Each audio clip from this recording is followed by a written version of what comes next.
Hello everyone, आज की video में हम हिंदी कहानी एक टोकरी भर मिट्टी को पढ़ेंगे। तो यह कहानी पढ़ने से पहले इसके कुछ महत्वपूर्ण बिंदुओं को सबसे पहले हम देखेंगे। तो यह कहानी 1901 में या फिर कहीं कहीं 1900 भी मिलता है, छत्तीसगढ़ मित्र नामक पत्रिका में प्रकाशित हुई थी। और इस कहानी के लेखक माधवराव शप्रे हैं और देव प्रसाद वर्मा ने इसे हिंदी की पहली मौलिक कहानी माना है। और यह एक आदर्शवादी कहानी के रूप में जानी जाती है।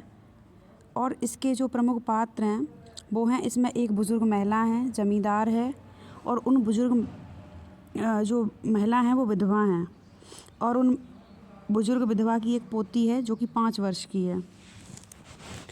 आइए अब आगे हम इस कहानी को पढ़ना शुरू करते हैं। तो किसी जमींदार के महल के पास एक गरीब अनाथ विधवा की झोपड़ी थी।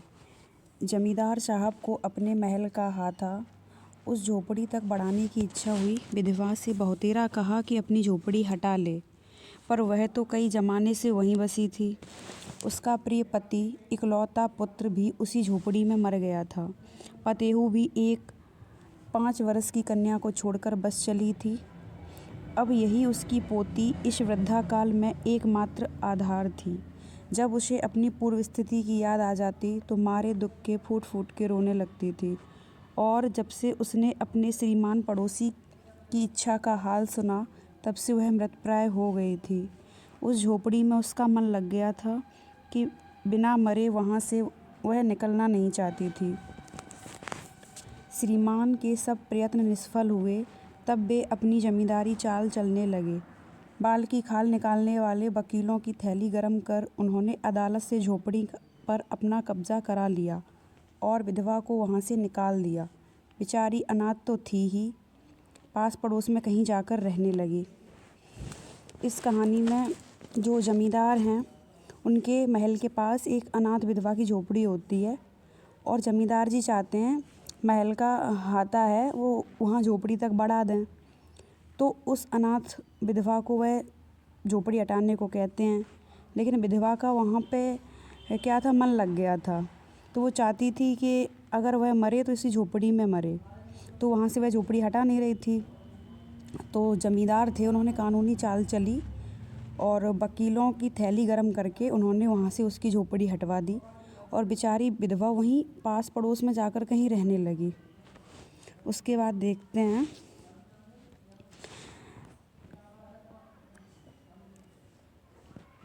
एक दिन जमींदार उस झोपड़ी के आसपास टहल रहे थे और लोगों को काम बतला रहे थे। वह विधवा हाथ में एक टोकरी लेकर पहुंची। श्रीमान ने उसको देखते ही अपने नौकरों से कहा, उसे यहाँ से हटा दो। पर वह गिड़गिड़ाकर बोली, महाराज, अब तो यह झोपड़ी तुम्हारी ही हो गई है, मैं उसे लेने नहीं आई हूँ। महाराज क्षमा करें, तो एक विनती है। जमींदार साहब के सिर हिलाने पर उसने कहा।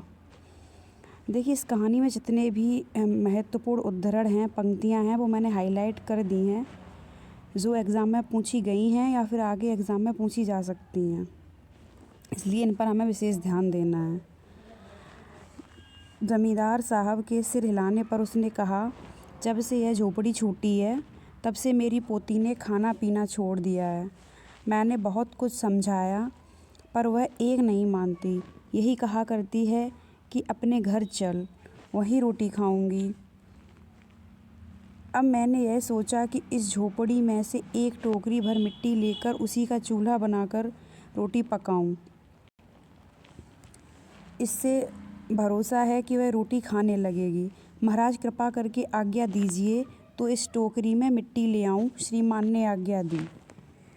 तो एक बार क्या हुआ, जो बुज़ुर्ग महिला थी वो ही अपनी झोपड़ी के पास पहुंची और उसने ज़मींदार से विनती की कि मुझे यहाँ से एक टोकरी भर मिट्टी ले लेने दो, क्योंकि उसकी जो पोती है वो खाना नहीं खा रही है। तो मैंने सोचा है अगर मैं यहाँ से मिट्टी ले जाऊँगी और उससे चूल्हा बनाऊँगी तो जो मेरी पोती है वो रोटी खा लेगी।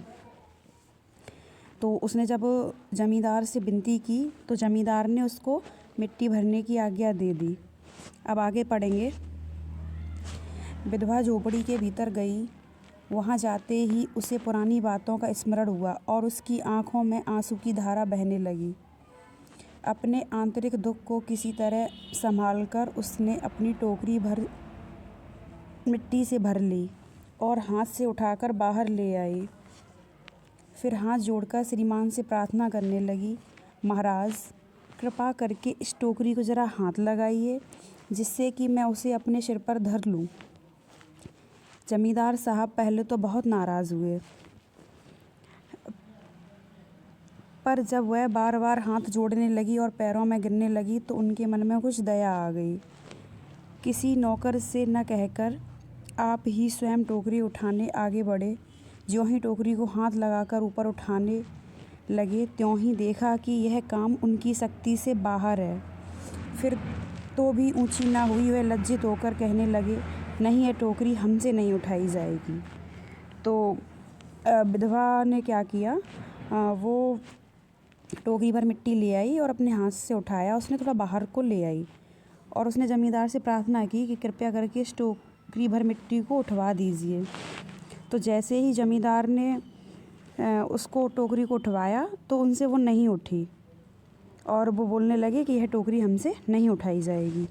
यह सुनकर विधवा ने क्या कहा, महाराज नाराज़ ना हो, आपसे एक टोकरी भर मिट्टी नहीं उठाई जाती और इस झोपड़ी में तो हज़ारों टोकरियां मिट्टी पड़ी हैं। उसका भार आप जन्म भर क्यों कर उठा सकेंगे। आप ही इस बात पर विचार कीजिए। अगले पैराग्राफ में देखेंगे, जमींदार साहब धनमद से गर्वित हो अपना कर्तव्य भूल गए थे, पर विधवा के उपर्युक्त वचन सुनते ही उनकी आंखें खुल गईं।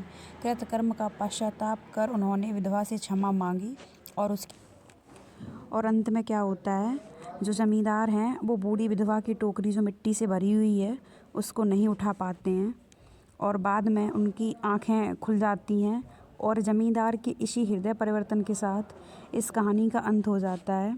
इस तरीके से यह एक आदर्शवादी कहानी है और आज की वीडियो में हमने इस कहानी को पूरा पढ़ा है और इसके सभी महत्वपूर्ण बिंदुओं को मैंने हाईलाइट भी कर दिया है। Thank you for watching and मिलते हैं अगली वीडियो में एक नई कहानी के साथ।